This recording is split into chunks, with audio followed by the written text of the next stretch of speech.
जब दूसरे लोग हॉलीडेज बनाने जाएंगे अगले नेक्स्ट 3 दिन, क्योंकि मार्केट्स क्लोज रहने वाला है। आज के दिन भी क्लोज है, फर्स्ट डे महाराष्ट्र डे, तो यहाँ पर स्टॉक मार्केट क्लोज है एंड देन सैटरडे संडे 2 दिन की हॉलीडे है।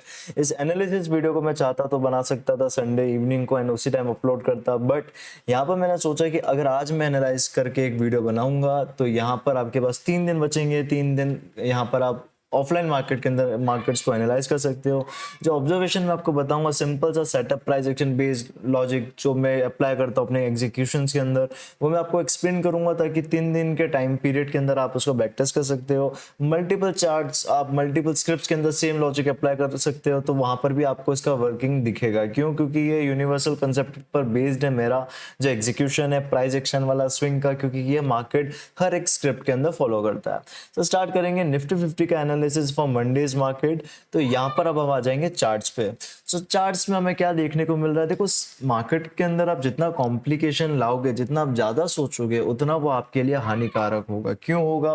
क्योंकि मार्केट ऑलरेडी एक कॉम्प्लेक्स स्ट्रक्चर है। आपको नहीं पता किस पॉइंट से मार्केट ऊपर उठेगा, किस पॉइंट से नीचे गिरेगा। अगर होते तो आप खुद कहलाते operator, but no, we are not operator here.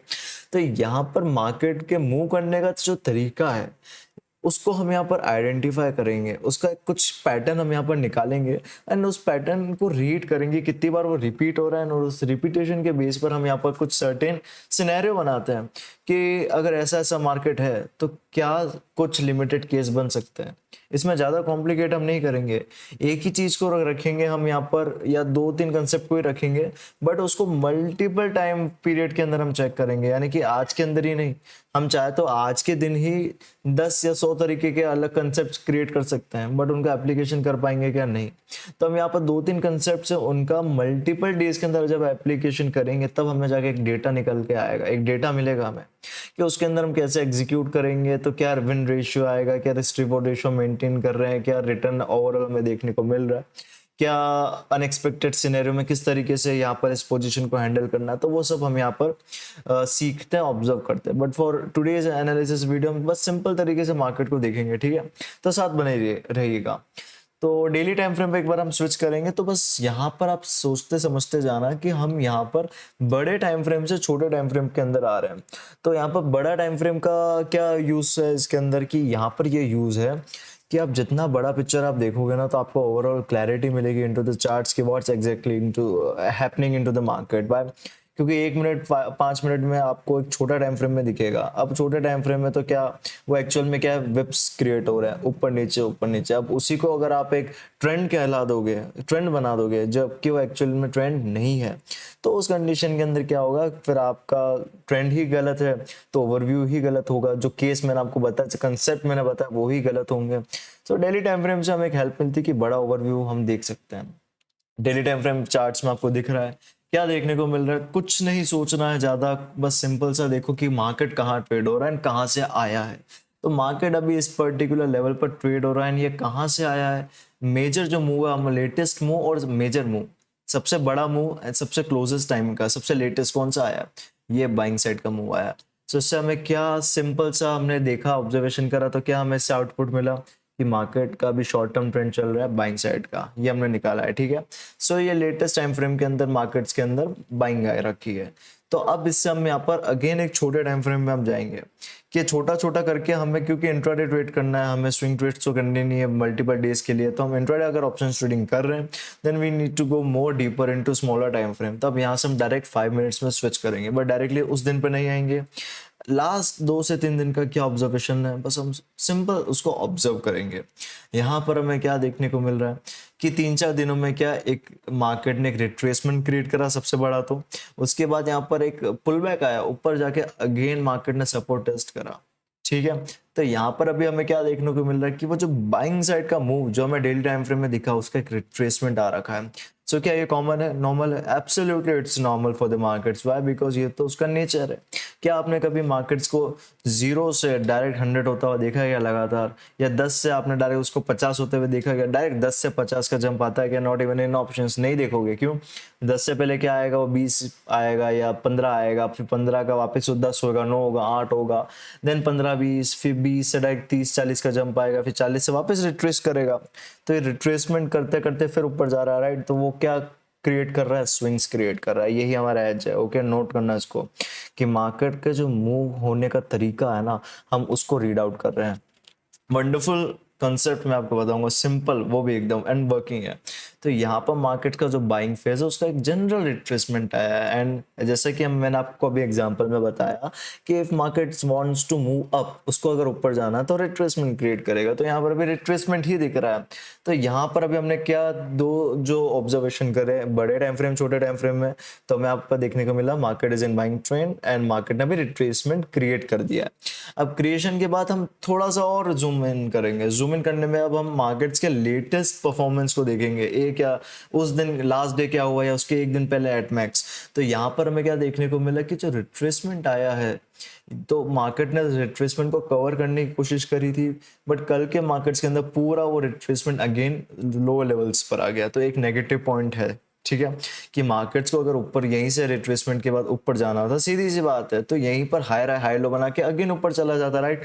But market ने सपोर्ट्स की टेस्टिंग करी, गैप डाउन ओपनिंग हुई। ऑब्वियसली एक्सटर्नल इन्फ्लुएंस का थोड़ा बहुत यहाँ पर अब है इम्पैक्ट, वॉर जो चल रहा है ईरान यूएस का, बट स्टिल नोटेबल चीज क्या है इसके अंदर कि गिरा तो ठीक है, और उसके बाद यहाँ पर हमें मार्केट्स के अंदर पूरा रिकवरी देखने को मिल गया। व्हाट डज इट मीन कि यहाँ पर मार्केट्स के अंदर लोअर लेवल्स पर स्ट्रेंथ है, दो बार ये स्ट्रेंथ हमें देखने को मिला है। कैसे कि यहाँ पर भी तो आप देखो कि बाइंग आया, यहाँ पर मार्केट ने बाइंग क्रिएट करा, हालांकि इसको सस्टेन एक बार नहीं कर पाया, फेल हुआ, aggressive selling I, but still क्या हुआ, रिकवरी आ गई मार्केट्स के अंदर।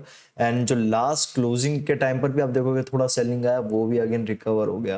व्हाट डज इट मीन्स, क्या हम इसको एक जनरल पुल बैक या अगेन रिट्रेसमेंट कंसीडर कर सकते हैं? हाँ, ये आ गया सपोर्ट तक का, थोड़ा इसके ऊपर ही अगर ले लेता सपोर्ट तो और बेटर रहता, कॉन्फिडेंस रहता, बट इसने सपोर्ट्स की टेस्टिंग करी and again then buying side proceed आ रहा है। एंड गिफ्ट निफ्टी भी अगेन 24,400 या 300 के पास ही क्लोज आउट हुआ, तो इट मीन्स एक गैप अप ओपनिंग देखने को मिल सकती है।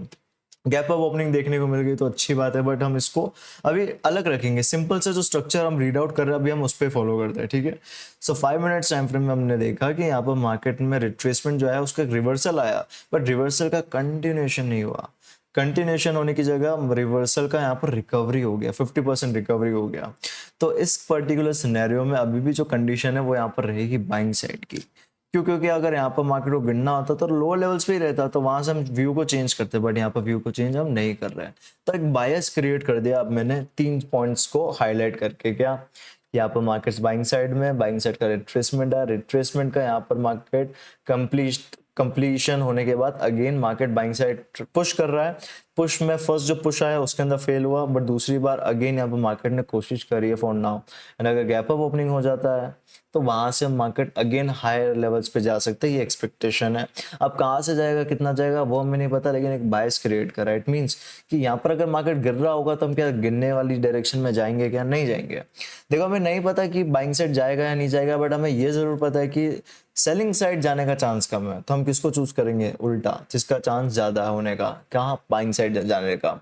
तो अब बाइंग साइड जाने में भी मार्केट्स के कुछ सिंपल से सिनेरियो होते हैं। इसको अगर मैं एक्सप्लेन करूंगा तो ज्यादा डीप में चला जाएगा, वीडियो लंबी हो जाएगी, तो इस वीडियो को हम यहाँ पर मल्टीपल पार्ट्स में थोड़ा थोड़ा मैं आपको समझाता रहूंगा, ठीक ठीक है। सो यहाँ पर अगर मार्केट्स को बाइंग साइड जाना ही है, अगेन आई टोल्ड यू कि बड़े टाइम फ्रेम पे जो स्विंग बनाया, छोटे टाइम फ्रेम में भी हाँ सिंपल वही बनाएगा। तो यहाँ पर मार्केट्स को अगर बाइंग साइड जाना है तो फर्स्ट स्विंग बनाएगा बाइंग साइड, वेट करेंगे 10 बजे तक, मार्केट को सेटल अप होने देंगे। सेटल अप होने के बाद अगर अगेन मार्केट हाई लेवल्स पे सस्टेन होता है, it means that market has strength and it will create a breakout. तो यहाँ पर एक ब्रेकआउट का पॉसिबिलिटी प्रोबेबिलिटी हाई होगा, तो वहां से एक ब्रेकआउट का हम लुक आउट करेंगे चांस कि यहाँ पर अगर हाई लेवल पे सस्टेन होता है तो हम ब्रेकआउट ट्रेड का प्लान करेंगे। Case number 1 it's for the buying side. यहाँ पर केस नंबर 2 क्या है कि अगर हाई लेवल्स पे ओपनिंग के बाद अगर अगेन गिरता है, सो यहाँ पर मार्केट ऑलरेडी ऊपर आया, नीचे गिरा, ऊपर आया, फिर अगेन गिरने लगता है, तो वो अनसर्टेन सिनेरियो हो जाएगा। ऐसा हो सकता है कि इतना बड़ा वॉलेटाइल मार्केट मूव नहीं क्रिएट करता, इतना वॉलेटिलिटी। तो यहाँ पर अगर एक बार तो गिर चुका है तो दूसरी बार गिरने का चांस और कम हो जाता है। तो यहाँ पर फिर इसका चांस अगर गिरने का कम हो गया तो ऊपर जाने का चांस ऑटोमेटिकली बढ़ जा रहा है। तो हम यहाँ पर अगर मार्केट गिरता भी है, सपोर्ट बनाता है, तो सपोर्ट के बेस पर बाइंग साइड जाएंगे। तो ये दो हाईएस्ट प्रोबेबिलिटी केस हम बाइंग साइड के लेकर चल रहे हैं, ठीक है। एंड इसका प्लस पॉइंट क्या रहेगा कि अगर गैप अप ओपनिंग होगा तो वो हमारा एक एज क्रिएट कर देगा, हमें और कॉन्फिडेंस मिलेगा ट्रेड करने में, क्योंकि मार्केट और एक हाई लेवल पर पुश हो जाएगा। एंड हाई लेवल पर पुश होने के बाद यहाँ पर अगर गिरता है तो लगातार नहीं गिरेगा। एंड जो फर्स्ट केस मैंने आपको पता है कंटिन्यूएशन वाला, वो अगर साइडवेज भी ओपन होता है still it's good. Sideways open होकर ऊपर जा रहा है तो अच्छी बात है। And already gap up opening हो रही है, मतलब ऑलरेडी ऊपर चला गया एंड रिट्रेसमेंट कर रहा है तो वो ज़्यादा नहीं करेगा, अगेन एक बाइंग साइड का ट्रेड प्लान आउट कर सकते हैं। सो ये है जनरल केस सिनेरियो के अंदर हमने बनाया। अब इसके बाद देखो, अब मार्केट्स के अंदर इतना अनसर्टिनिटी है था अभी तक मार्च के मंथ में, बट अप्रैल से थोड़ी स्टेबिलिटी आई है। अब मार्केट इतना रिएक्ट नहीं कर रहा है, still worst to worst case scenario में लेकर चल रहा हूँ। अगर कुछ बड़ा नेगेटिव हो जाता है तो ऑब्वियसली वो मार्केट्स में दिखेगा, तो वो उस पॉइंट ऑफ टाइम पे क्या कंडीशन चल रही है तो वो डिपेंड करता है। But most of the time 80% of the cases के अंदर हम यहाँ पर इजी तरीके से मार्केट्स को एनालाइज कर सकते हैं जनरल केस सिनेरियो में। तो ये जो दो हाईएस्ट प्रोबेबिलिटी केस मैंने आपको बताया बाइंग साइड के, इनको हम यहाँ पर लुकआउट करेंगे। अब इसमें सेलिंग साइड का ट्रेड बनता भी है, मैं नहीं लूंगा। क्यों? क्योंकि हमने एक पिक्चर बना रखी है कि बाइंग साइड कितना कहाँ से जाए या नहीं जाए वो नहीं पता, लेकिन सेलिंग साइड जाने का प्रोबेबिलिटी कम है, तो वो कम है, वही हम यहाँ पर एज एन एज लेकर चल रहे हैं।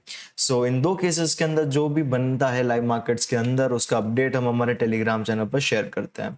सो टेलीग्राम चैनल का लिंक आपको डिस्क्रिप्शन में मिल जाएगा। रेगुलर बेसिस पे जो भी पोस्ट यहाँ पर बनाए गए हैं, दिए गए हैं, तो वो इन्हीं सिनेरियोज पे, इन्हीं ऑब्जर्वेशंस पे बेस्ड है। सो चैनल का लिंक आपको डिस्क्रिप्शन में मिल जाएगा, वहां से आप इसको ज्वाइन कर सकते हैं। आई होप आपको एनालिसिस वीडियो समझ में आया होगा, साथ साथ मैंने कुछ लर्निंग कंटेंट भी आपको यहाँ पर दिया। सो इस कंटेंट का आप यूटिलाइज करिए, इसका बैक टेस्ट करिए कि ये कितने दिनों में कितनी बार किस तरीके से हो रहा है, ठीक है।